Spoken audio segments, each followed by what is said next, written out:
அண்ணாமலையின் எதிர்காலம் என்ன ஆகும்? கட்சி ரீதியாக, அரசியல் ரீதியாக அவருடைய எதிர்காலம் என்ன? நயினா நாகேந்திரனை வைத்து பாஜக போடக்கூடிய கணக்கு என்ன? இதுதான் இப்போ நம்ம பார்க்க போகிறோம். தமிழக பாஜக தலைவராக இருந்த அண்ணாமலை அவருடைய அறிவு அப்படிங்கிறது தேசிய பணிகளை கவனித்துக் கொள்வதற்காக பயன்படுத்திக் கொள்ளப்படும் அப்படின்னு பாஜகவினுடைய மூத்த தலைவரும் மத்திய உள்துறை அமைச்சருமான அமித்ஷா அறிவித்திருக்கார். அமித்ஷாவுடைய அந்த பேட்டி அப்படிங்கிறதும் பல கேள்விகளுக்கு விடைகள் கொடுக்கிறது. அதாவது என்ன நடக்கும் என்ன நடக்காது அப்படின்னு அரசியலை கணிக்கவே முடியாது அப்படிங்கிற வகையில தான் இந்த நிகழ்வானது அமைந்திருக்கிறது.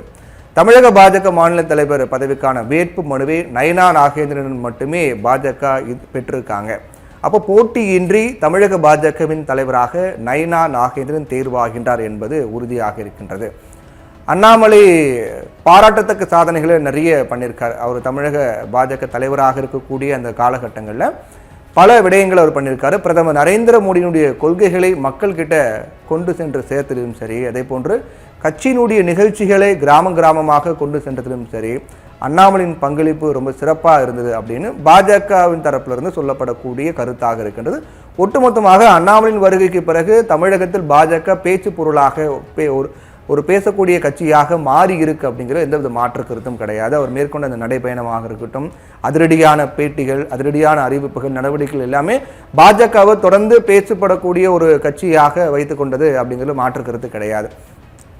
கட்சியினுடைய தேசிய கட்டமைப்பில் அண்ணாமலையின் திறன்களை பாஜக பயன்படுத்திக் கொள்ளும் அப்படின்னு அமித்ஷா சொல்லிட்டார். தேசிய அளவில் அவரை பயன்படுத்திக்குவோம் அப்படின்னும் அதுக்காக நடவடிக்கைகள் எடுக்கப்படும் அப்படின்னும் சொல்லப்பட்டிருக்கு.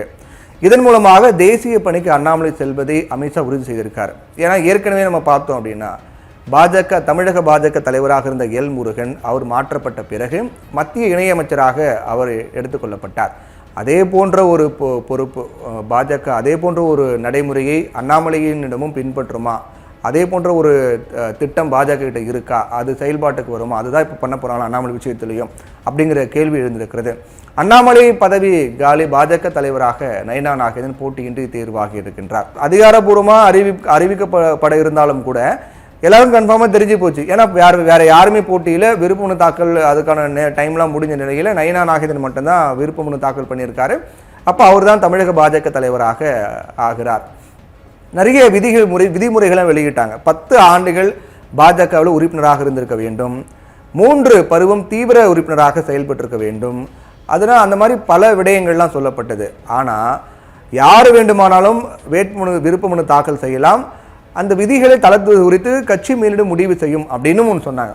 அப்போது இப்படின்னு சொன்னாங்க அப்படின்னு சொன்னாங்கன்னு போது நயினா நாகேந்திரன் அப்படிங்கிறது கிட்டத்தட்ட உறுதியாயிடுச்சு. 2017ஆம் ஆண்டு அவர் பாஜகவில் சேர்ந்தாலும் கூட அவர் 10 ஆண்டுகள் இன்னும் கம்ப்ளீட் பண்ணாட்டியும் கூட அவர் பாஜக தலைவராக கிட்டத்தட்ட தேர்வாகி இருக்கார். அவர் மட்டுமே விருப்ப மனுவை தாக்கல் செஞ்சிருக்காரு. வேறு யாருமே போட்டியின்றி தேர்வாகிறார் நயினா நாகேந்திரன். நயினா நாகேந்திரனுக்கு மட்டுமே விருப்ப மனு தாக்கல் செய்ய கட்சியினுடைய தலைமை அனுமதி வழங்கியிருக்காங்க. முன்னாடியே பிளான் தான் இதெல்லாம். விருப்ப மனு யாரும் தாக்கல் பண்ணலாம்னு சொல்லுவாங்க, ஆனால் யாருமே பண்ண மாட்டாங்க. முன்கூட்டியே அறிவிச்சுருவாங்க, இவங்க தான் அறிவிச்சுருவாங்க, நாங்கள் நடைமுறை சரியாக பின்பற்றோம் அப்படின்னு சொல்கிறதுக்காக இந்த மாதிரி விஷயங்கள்லாம் ஃபாலோ பண்ணுறது. இப்போ இதன் மூலமாக தமிழ்நாடு பாஜகவினுடைய 13வது தலைவராகிறார் நயினா நாகேந்திரன். அவர் போட்டியின்றி அண்ணாமலை இடத்தை நிரப்ப இருக்கின்றார். பாஜக மாநில தலைவராக 10 வருடம் கட்சியில் இருக்கணும், ஆனாலும் அது அடையாள விதிதானே தவிர கட்டாயம் கிடையாது அப்படின்னு அறிவிக்கப்பட்டது. இந்த நிலையில தான் அண்ணாமலை நீக்கப்பட்டு 8 வருடமாக கட்சியில் உறுப்பினராக இருக்கும் நயினா நாகேந்திரன் இப்போது தமிழக பாஜக தலைவராகின்றார். 2023 அதிமுக பாஜக கூட்டணி உடைவதற்கு முக்கிய காரணங்களில் ஒன்றாக கருதப்படும் தமிழக பாஜக தலைவர், அதாவது இந்த நிமிஷம் வரைக்கும் நான் பேசிட்டு இருக்க இந்த நிமிஷம் வரைக்கும் பாஜக தலைவராக தமிழக பாஜக தலைவராக அண்ணாமலை தான் இருக்கின்றார். இன்னும் அபிஷியலாக அவங்க அதுக்கான அறிவிப்புலாம் வெளியிடலை. அப்போ பாஜக அதிமுக கூட்டணி உடையதற்கு அண்ணாமலை தான் காரணம். அவருடைய தலைவர் பதவியிலிருந்து நீக்கப்பட்டிருக்காரு. ஒரே சமூகம் அண்ணாமலை இருந்தால் ஒரே சமூகமாக இருக்கக்கூடிய நிலையில் அந்த கூட்டணி தொடர்பான பேச்சுவார்த்தை அதிமுக பாஜகவின் போது ஒரே சமூகமாக இருந்தால் அதிமுக பாஜக கூட்டணி அமைவது கஷ்டம் அப்படின்னு டெல்லி இந்த முடிவு எடுத்திருப்பதாக டெல்லி பாஜக இந்த முடிவு எடுத்திருக்கதா சொல்லப்படுது. 2026 மாநில தேர்தலில் கட்சிகள் ஒன்றிணைந்து போராட வேண்டும் என்றால், போட்டி போட வேண்டும் என்றால் கூட்டணி நெருக்கமாக இருக்கணும். அது மட்டும் இல்லாமல் பாஜக மற்றும் அதிமுக ஆகிய 2 கட்சிகள் மூலமாக 2 கட்சிகளுடைய முகமும் ஒரே சமூகமாக இருப்பதை பாஜக விரும்பலை. எடப்பாடி அண்ணாமலை ஒரே சமூகமாக இருக்கக்கூடிய நிலையில் அதுவே பாஜகவிற்கு வேறு ஒரு சமூகத்திலிருந்து நாம் எடுத்தோம்னா, செல்வாக்கு கொண்டவராக நம்ம எடுத்தோம் அப்படின்னா அது கூட்டணிக்கு இன்னும் வலு சேர்க்கும். அதிலும் முக்கியமாக தென் மண்டலத்தில் கூட்டணிக்கு பலம் தரும். இதை எல்லாம் கருத்தில் கொண்டுதான் அண்ணாமலை மாற்ற ஆலோசனை நடந்ததாக சொல்லப்பட்டது. அதுதான் இப்போ நடந்திருக்கிறது. தமிழ்நாட்டில் கடந்த லோக்சபா தேர்தலில் திமுக வெற்றி சதவீதம் பல தொகுதிகளில் கம்மி தான், குறைவான வாக்கு விழுக்காட்டில் தான் வெற்றி பெற்றாங்க. பாஜக வாக்கு சதவீதம் தான் பல இடங்களில் திமுக வெற்றிக்கு காரணமாக இருந்தது. அந்த வாக்கு சதவீதம் நம்ம பார்த்தோம்னா நமக்கு தெரியும். அதிமுக பாஜக சேர்ந்து இருந்தால் திமுகவை பல தொகுதிகளில் ஜெயிக்க விடாமல் தடுத்திருக்கலாம்.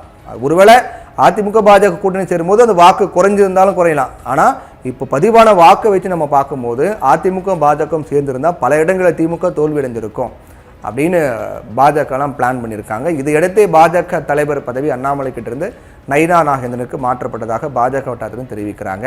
இதில் மிக முக்கியமாக நம்ம பார்க்க வேண்டியது, ஏற்கனவே சொன்ன மாதிரி அண்ணாமலை மத்திய இணையமைச்சராக தற்போது இருக்கக்கூடிய எல் முருகனை போன்று அவருக்கும் ஏதேனும் மத்திய இணையமைச்சர் பொறுப்பு வழங்கப்படுமா அப்படிங்கிற, ஏன்னா ஏற்கனவே அவருடைய அறிவுங்கிறது தேசிய அளவில் பயன்படுத்திக் கொள்ளப்படும் அப்படின்னு அமித்ஷா சொல்லியிருக்காரு இல்லையா. அப்போது மத்திய இணையமைச்சர் பதவி எல் முருகனை போன்று அண்ணாமலைக்கு வழங்கப்படுமா அப்படிங்கிற கேள்வி இருக்குது. இன்னொரு முக்கியமான விஷயம், நயினா நாகேந்திரனை வைத்து பாஜக போடக்கூடிய கணக்கு அப்படிங்கிறது சமூக கணக்காகவும் இதே போன்று அரசியல் கணக்காகவும் இருக்கின்றது. இந்த ரெண்டு விஷயங்களுக்காக நடவடிக்கை மேற்கொள்ளப்பட்டிருக்கிறது. மிக முக்கியமாக அமித்ஷாவுடைய செய்தியாளர் சந்திப்பின் போது பல கேள்விகள் கேட்கப்பட்டது. குறிப்பாக அந்த மேடையில் எதிர்க்கட்சி தலைவர் எடப்பாடி பழனிசாமி, அமித்ஷா, அண்ணாமலை இவங்க எல்லாருமே அமர்ந்திருந்தாங்க. அப்போது கிட்டத்தட்ட பாஜக அதிமுக கூட்டணி அப்படிங்கிறது உறுதியாக இருக்குது, அதிகாரப்பூர்வமாகவே அறிவிச்சிட்டாரு அமித்ஷா. ஆனால் இன்னொரு முக்கியமான விஷயம் என்னென்னா, எடப்பாடி பழனிசாமியுடைய கோரிக்கைகள் இங்கே ஏற்கப்பட்டிருக்கு தான் பார்க்கணும். 2 கோரிக்கைகள் மிக முக்கியமான கோரிக்கை வச்சார். 3 கோரிக்கை வச்சார். அதில் 2 முக்கியமான கோரிக்கை நிறைவேறி இருக்கிறது. அதில் முதல் முக்கியமான கோரிக்கை என்பது அண்ணாமலை மாற்றப்பட வேண்டும். அண்ணாமலை மாற்றப்பட்டால் மட்டும்தான் பாஜகவோட அதிமுகவோட பாஜக என்ற நிலை உருவாகும் சொன்னார். அது நிறைவேறி இருக்கிறது. 2வது, தமிழ்நாட்டில் என்டிஏ கூட்டணி கிடையாது, அதிமுக தலைமையில் தான் கூட்டணி அப்படிங்கிறது சொல்லிட்டு இருந்தாரு. அது இப்போ நிறைவேறி இருக்கிறது. ஏன்னா அமித்ஷா சொல்லிட்டார், தமிழகத்தில் அதிமுக தலைமையில் பாஜக கூட்டணி அப்படின்னு சொல்லியிருக்காரு. முன்பு எடப்பாடி பழனிசாமி அமித்ஷாவை பார்த்துட்டு வரும்போது அமித்ஷா தன்னுடைய எக்ஸ்தலத்தில் தமிழ்நாட்டில் என்டிஏ கூட்டணி அப்படின்னு சொன்னார். ஆனால் இப்போ இந்த சந்திப்புக்கு பிறகு, இந்த ஆலோசனைக்கு பிறகு அதிமுக தலைமையில் தமிழ்நாட்டில் பாஜக ஆட்சி அமைக்கும் அப்படின்லாம் சொல்லியிருக்காரு. இந்த 2 கோரிக்கை நிறைவேற்றப்பட்டிருக்கு. 3வது கோரிக்கை, ஓபிஎஸ், சசிகலா இவங்கெல்லாம், டிடிவி இவங்க எல்லாமே கட்சியில் சேர்த்ததுக்கான வாய்ப்பு இல்லைன்னு சொல்லியிருந்தாரு.